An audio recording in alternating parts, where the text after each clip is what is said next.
Happy holidays. Hope everybody's doing good.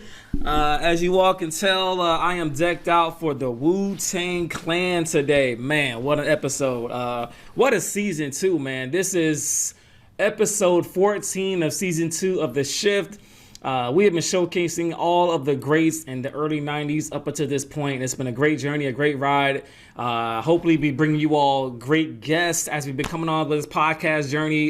It's been so great, but today it's all about the Wu, all right? So my special guest today goes by Kinfolk the Plug. Now, if you've not heard of Kinfolk the Plug, that's probably a good thing. I think he's done that by design.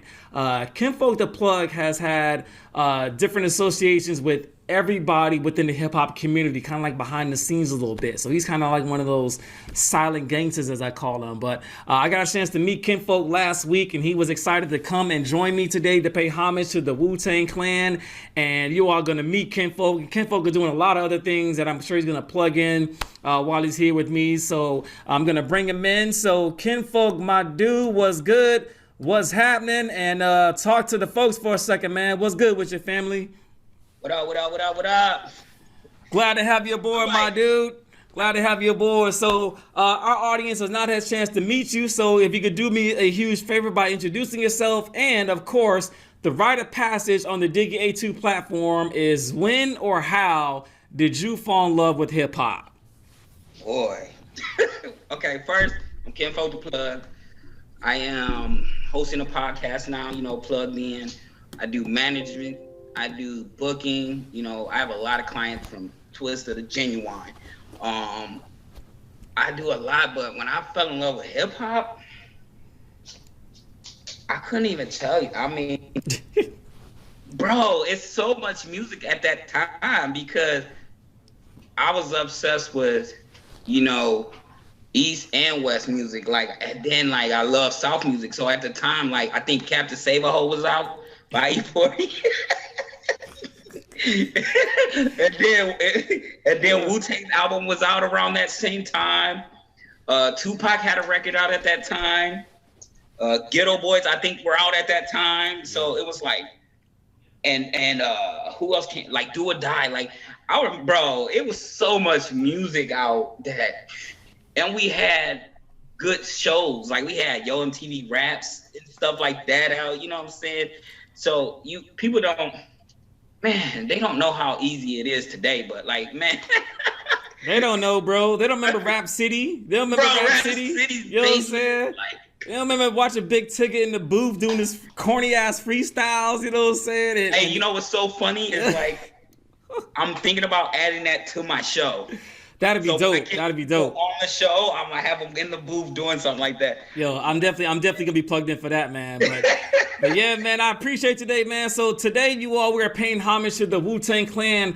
What I would say, one of the most significant groups in the history of hip hop. If they're not in your top 3, relook at your list because Wu-Tang Clan is worldwide. I like to call them the Avengers of hip hop because they have so many different styles and sounds that they all put together.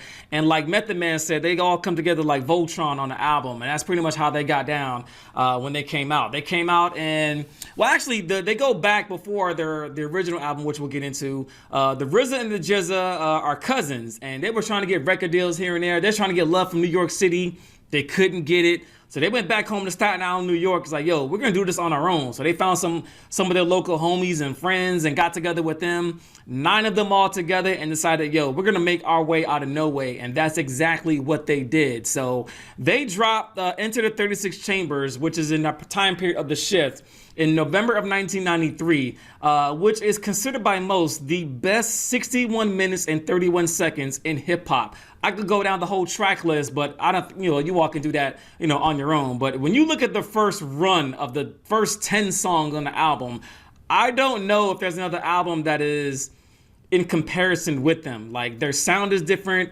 They're most rappers, they get their origins from, they sound like this person, or they sound like Wu-Tang sounds like nothing that ever came out in that time. So, I mean, it's just significant to what they've done. And that's why I brought Kinfolk on here with me today to pay homage to Wu-Tang, have some conversations about Wu-Tang. But And the 36 Chambers that I mentioned dropped in November 93. Only dropped or sold 1 million albums at that time. But then up to now to 2020, they've sold 3 million albums. But not their most successful commercially, but is they're the most successful impactfully when it comes to the hip hop community. So that's the one we're going to be talking about and showcasing today. Wu-Tang Clan is comprised of 9 members: the RZA, the GZA, Old Dirty Bastard, Inspector Deck, Raekwon the Chef, You God, Ghostface Killer, and the Method Man. Master Killer's in there too. And some people consider Capadonna as the, what do you say, Kinfolk, the honorary 10th member, right? You know, Right. some people say that too. So we'll slide Capadonna in there because he drops a dope verse in there for one of the songs they had on Iron Man. I can't think of the name of it right now off the top of my head. He actually got a good solo album too. He did. Like, solo yeah, no doubt. Yeah, Cap can rhyme. He's a little kind of unorthodox, but I love Capadonna, man. But that's gonna bring me to our first question. So once again, Kinfolk, thank you for your time on a Saturday afternoon, my dude. It's so much so much of a pleasure for me to meet you, everything that you're doing, man. So I love what you're doing, man, your movement, and you got a new fan, if you didn't already, but what you are getting ready to do for the culture, man. So shout out to you, man, no doubt. So let's get into this, man. So when you think about the Wu-Tang Clan, what's the first thing that comes to your mind about the Wu-Tang Clan? What's the first thing you think about? I mean, like, if I hear Wu-Tang, I start singing to myself. MATHOD, man. You know what I'm saying? Like, I'm retarded like that. I'm very special. You know what I'm saying? Method Man is probably one of my top 5 favorite rappers. The group alone and that first album, like, first off, what you said is how impactful the album is. And it really is. Even though it's not their top selling album, their first album is going to be the most, because any rapper that came after them in that time that listened to Wu-Tang, I bet they can recite the words from that album before they can recite their most commercial album. You get what I'm saying? Yeah. So it's like when you compare artists that drop, like if an older artist dropped like Nas, like you said, Nas, right? Yeah. If Nas dropped his new album right now, people will be like, yeah, that's dope, but they know his lyrics from Illmatic. Because it's the most impactful project, you know what I'm saying? So that's how I look at their first album, you know what I'm saying?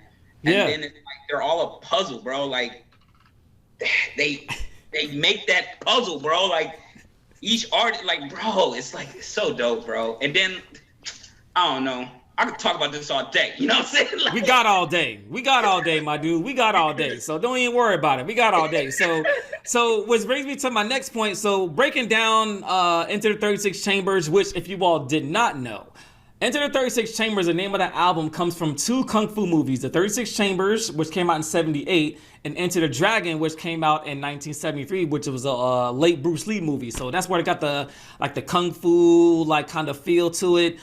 They were just on a whole nother level. Like nobody was even thinking about that in hip hop. At first they were like, yo, Wu-Tang Clan, yo, that shit is corny, man. Like who's doing that? That shit is whack. And then come to find out down the road, it was genius because no one has done that and no one has done it ever since. So I want to talk about a little bit more, Ken, about their originality. What does their originality mean to the culture of hip hop?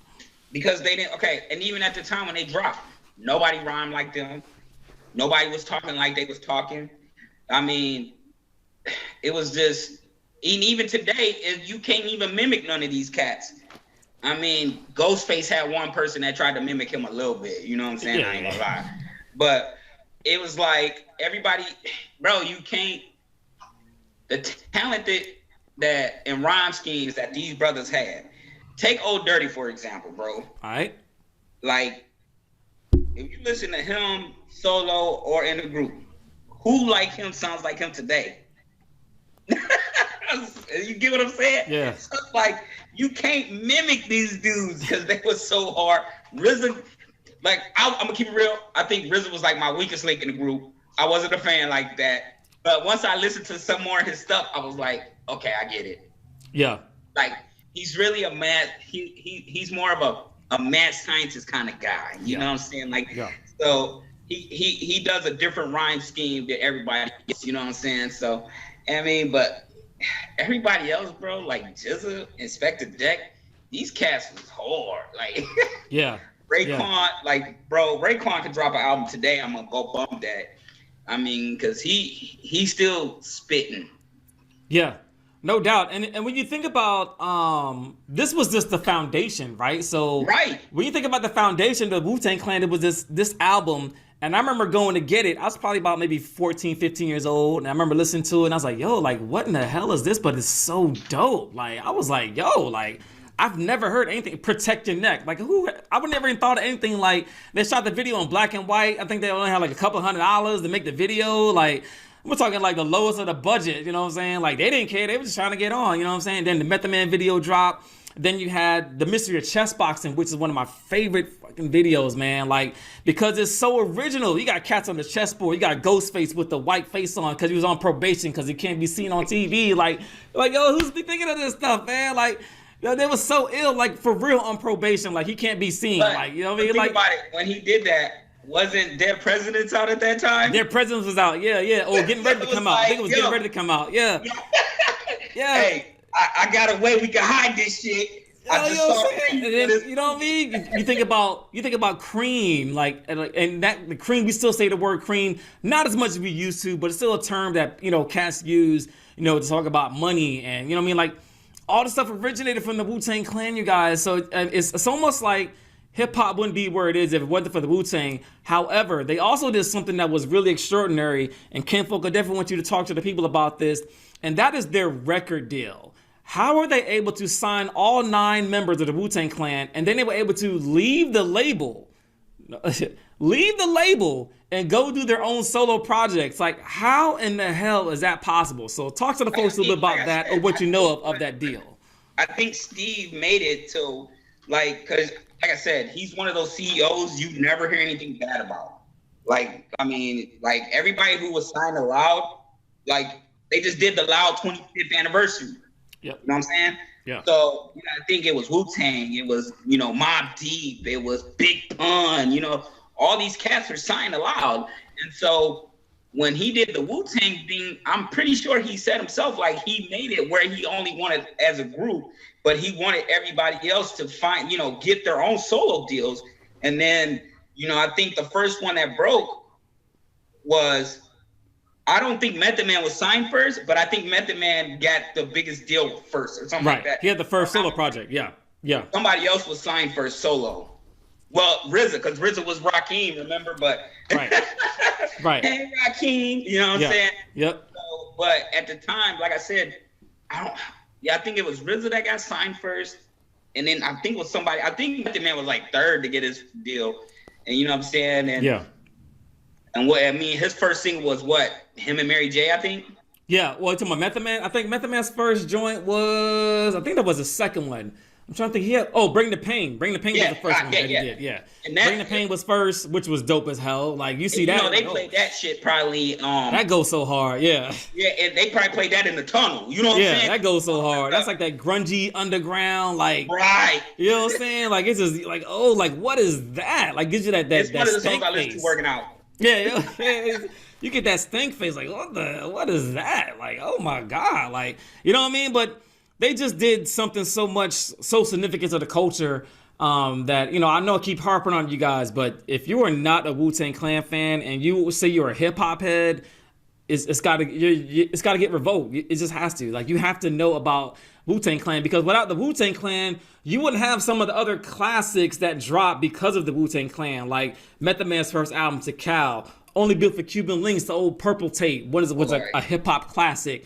To me, Iron Man is a classic. Supreme Clientele, the GZA's first album. You know what I'm saying? Like, all these classics that came out would not have gone any. And on top of that, you know what I mean? The ODB, his first couple of albums were dope as hell too. You know what I mean? Like, shout out to ODB, man. Rest in peace. You know what I mean? Like, there was so much musicality that came out from the Wu-Tang Clan. Like, it is insane. I mean, so they birthed a lot of artists too, though. I mean, yes. Killer Priest. Yep, Killer Priest. Shaheem. Bro. Yeah, Shaheem, the young shorty Shaheem had a joint out during that time. You know what I'm saying? From prison. Yeah. I just talked to that cat not even that long ago. And he was in movies and shit too. Yep. Yes, man. It's a movement, man. So I think when we start to close things out for the Wu-Tang Clan, we can go on this, like we both said, all day. But unfortunately, the fans don't want to hear us all day. But I do want to point out just one thing or question for you. So off the 36 Chambers album, what's your favorite track? Which one did you hear like over and over and over again? Like what's the track that does it for you? In the Method Man single. It's gonna have to be them two right there. You know what I'm saying? Because I mean those are the ones I play in the gym. Yeah, so man. I still like listen to like a lot. You know what I'm saying? So yeah, I mean man. those songs right there, you know. I mean, it was just raw, bro. Like even when the videos dropped, they was raw, they was grimy. Like I said, man, like they did something for hip hop that a lot of cats can't do, didn't do, and they're still relevant today. Like they're all still putting out music today.